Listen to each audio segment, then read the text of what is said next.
Bhante, so far as I understand, you were living in Kalimpong for some years. You were happy, creatively fulfilled. You had your vihara, you had friends and teachers, you had literary work, you had your visits to the plains to work among the new Buddhist followers of Dr. Ambedkar. But in 1967, you decided to return and live permanently in the West and start a new movement.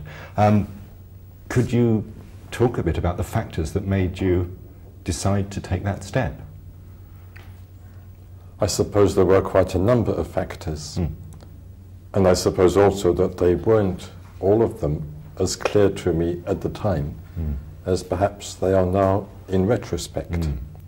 I think in the first place I did see a need for a new Buddhist movement, certainly in Britain, perhaps in the West.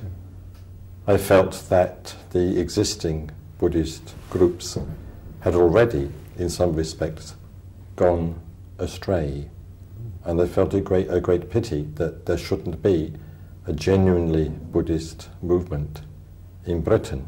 And I saw that there was room for that, there was scope for that. Also, there was the point that, yes, as you say, I'd been living happily in Kalimpong, but it was becoming a little more difficult to live there for political reasons.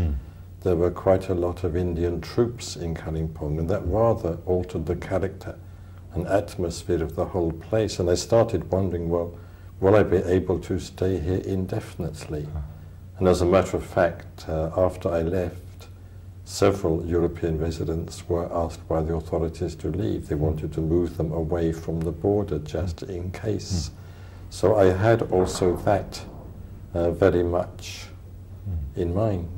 But had it not been for your initial visit to England in 1964, do you imagine you would have rather moved to somewhere in India? Because even on the dust jacket of the Three Jewels, the blurb suggests that even at that stage, in what I imagine was around 1970, you were still thinking of dividing your time equally between the West and India. I was indeed, because I didn't know, I couldn't foresee exactly how things would go in England. And also I did have very strong ties with my friends and old pupils in India.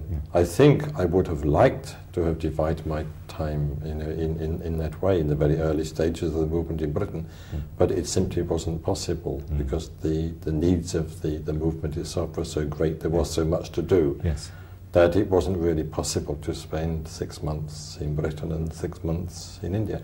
It might be possible now, but now of course I'm 25 years older, so other considerations do arise. Sure. You say that the other Buddhist groups and movements that you've discovered in the West were actually going astray, which is quite a strong word to use.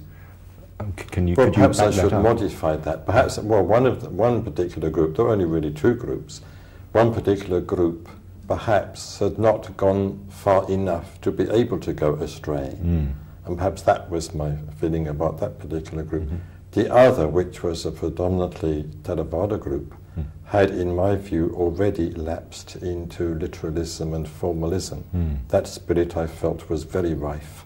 Buddhism was identified with monasticism, in effect, and I didn't agree with that identification. I wanted something broader, I wanted something deeper, I wanted something more imaginative. I didn't want any sort of compromise. I certainly didn't want to compromise Buddhist principles. In fact, I felt that the existing groups were compromising Buddhist principles, both of them, perhaps because they did not make any distinction between a Buddhist membership and a non-Buddhist membership. At least one of them was run as much by non-Buddhists as by Buddhists. And I didn't see how an effective Buddhist movement could be run, even to some extent, by non-Buddhists. I felt a Buddhist movement could be run, if that's the right word, only by people who were fully committed to the ideals of Buddhism. And I wanted a movement, a new Buddhist movement in Britain, of committed people of that kind. I felt that was the only way in which Buddhism would make genuine headway in the West. Were there other ways in which you felt that they were making compromises or running astray? Because, for example, you've spoken about the results of some Vipassana retreats that you witnessed in those days. So were there aspects of their practice and of their teaching that you felt worried about? I certainly felt worried about the practice of what then went under the name of Vipassana. I certainly saw some very disastrous results of that, and I wasn't at all happy with them. And what sort of results? Well, people becoming mentally unbalanced, and perhaps having to be admitted to mental hospitals, and in a few cases committing suicide. So that was certainly enough to worry me about that particular type of practice, or rather the particular way in which that type of practice was being taught.